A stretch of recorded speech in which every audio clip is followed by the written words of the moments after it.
There had been an award show on television last night, so she probably had plenty of fodder for her Lord Have Mercy board. On that board, Aunt Bess pinned things that were, in her opinion, in need of grace. Weird photos of celebrities, crime stories, strange phenomena, and multiple body piercings. I'd have to take a look at it later to see what she'd found of interest from last night's event. Mom finished the batch of strawberries she'd been capping and walked over to the sink to wash her hands. I guess I'd better get back up there. How are you planning on presenting this jam for sale at the cafe? I thought I'd cut a square of fabric for each of the pint jar lids and then put a Down South Cafe label in the middle of each lid. She nodded. Sounds good. I'll take the pinking shears and cut you some fabric squares while Aunt Bess and I are watching television this evening. She might want to cut a few too. How many do you think we'll need? I'm thinking about 50. I won't be selling all of the jam. I'll keep some for us to have here at home, and I'll serve some up to patrons at the cafe. I smiled. How else will they know how good it is and want to buy a jar? And don't forget to save some berries for the pies, Jackie reminded me. I won't.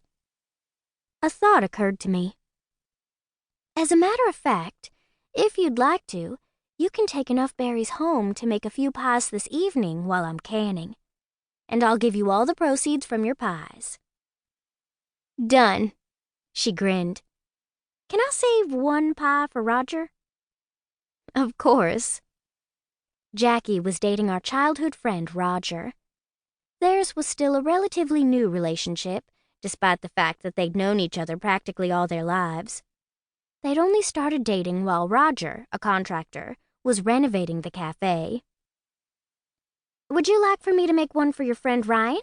She asked. I blushed. No. Ryan? Oh, you mean Deputy Hall? Mom asked. I remember him. He's really handsome. Are you two seeing each other now? No, Mom, we aren't. Not really, anyway. He's just been coming into the cafe now and then, that's all.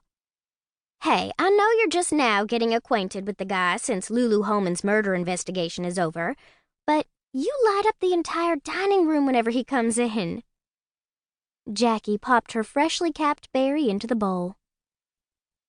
Maybe you just have that I'm in love and I want everybody else to be feeling, I said. No, I don't. Roger and I are taking things slowly. We don't want to rush into a relationship, find that it doesn't work, and then not be able to salvage our friendship.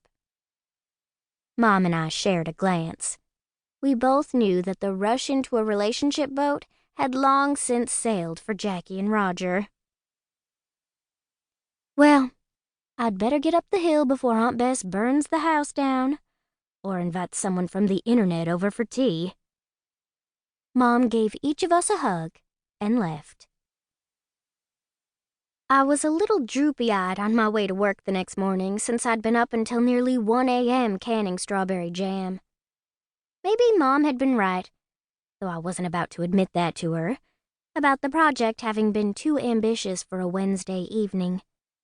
But I wanted to have the jam on the shelf at the cafe when patrons started coming in before and during the Independence Day Festival, which kicked off in full force on Friday and continued throughout the weekend.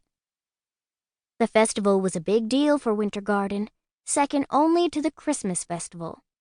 Our tiny Virginia town could only afford to do 2 big celebrations, so they did them every half year.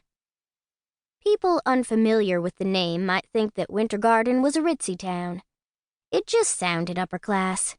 Winter Garden, Virginia. It wasn't. Winter Garden was a teensy rural area with lots of farmland and few places of business. Some people left here because the town was so far away from civilization. But I loved it.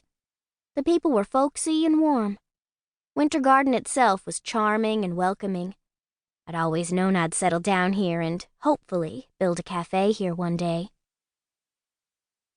The house Mom now shared with Aunt Bess was the biggest one in Winter Garden. My grandfather had built it for Nana when they'd moved here from Pocahontas.